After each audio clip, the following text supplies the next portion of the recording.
E dim prej përvojave tona më herët që shpesh herë njerëzit i ushqejnë qentë me ushqime që ushqejmë edhe ne. Mirë po duhet me pas shumë parasysh që qentë nuk janë tolerant për shembull ndaj kripinave qysh jemi ne për shembull edhe ndaj bibernave dhe melmesave të ndryshme që përdoren në ushqimet tona. Për shembull, nëse një qen konsumon shumë kryp, por nuk është diçka që mund me ndodhë shumë shpesh, mirë po mund të kemi edhe helmim prej krypas apo hipernatremi. Mund të më shkaktu një disbalancë elektrolitike ku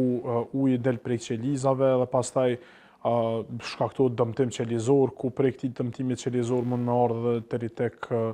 dëmtimi i sistemit nervor si pasojë e kësaj që mundet me ndodhë. Disa prej shenjave ku një qen ka konsumu shumë kryp, munden me qenë për shembull vjellje, diarre, pastaj dridhje në disa raste, letargji ku qeni shfaqet me i lodhun edhe normalisht në momentin që një pronar e ka pa ose dyshon se qeni ka konsumu ma shumë kryp se sa që duhet, gjithsesi duhet me dërgu tek mjeku veterinar për kontroll dhe për ekzaminimet më të tjeshme në mënyrë që me u bo me u fillu trajtimi dhe rregullimi i krejt asaj disbalance. Kur jemi tek biberi dhe tek melmesat e tjera, është e rëndësishme të ceket që melmesat për shembull që përdoren tek mishrat e ndryshme që i konsumojmë ne si njerëz, dinë me shkaktu irritim apo inflamim të traktit gastrointestinal,